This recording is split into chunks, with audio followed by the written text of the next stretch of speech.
দেখেন, এটা হচ্ছে ড্রাগনের ফুল। দেখতে কিন্তু মনে হয় মাশাআল্লাহ, মনে হয় যে একটা টিয়া পাখি বসে আছে এরকম একটা।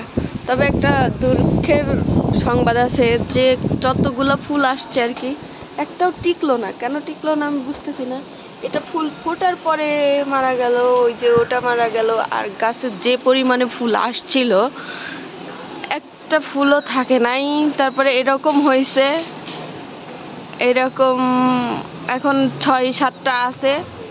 এই যে দেখাই যাচ্ছে যে এই পরিমাণ ফুল আছে আর কি, দেখেন।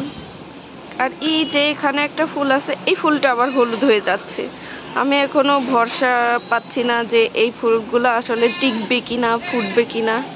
আসলে এটা কি কারণে হচ্ছে, একটু যদি কেউ জেনে থাকেন তাহলে আমার একটু কমেন্ট করে জানাবেন যে এরকম হওয়ার কি কারণ, কেন মারা যাচ্ছে আমার ড্রাগনের ফুলগুলা। আমি আসলে জানি না।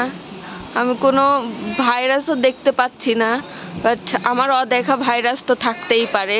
তো ড্রাগন যারা চাষ করেন, যারা এর সাথে অনেকভাবে জড়িত, এর সম্পর্কে ধারণা আছে বেশি, অবশ্যই আমাকে ধারণা দিবেন। কমেন্টে অবশ্যই জানাবেন আমাকে যে কি করলে এটা থেকে আমি সমাধান পাবো আর কি। আমি খুব হতাশ, যে পরিমাণে ফুল আসছিল একটা ফল টিকলো না। তারপরে আবার 6টা একসঙ্গে ফুটবে ইনশাল্লাহ, ভিডিও করে দেখাবো। এই তো আমার ড্রাগন গাছের পরিবেশ, এই যে।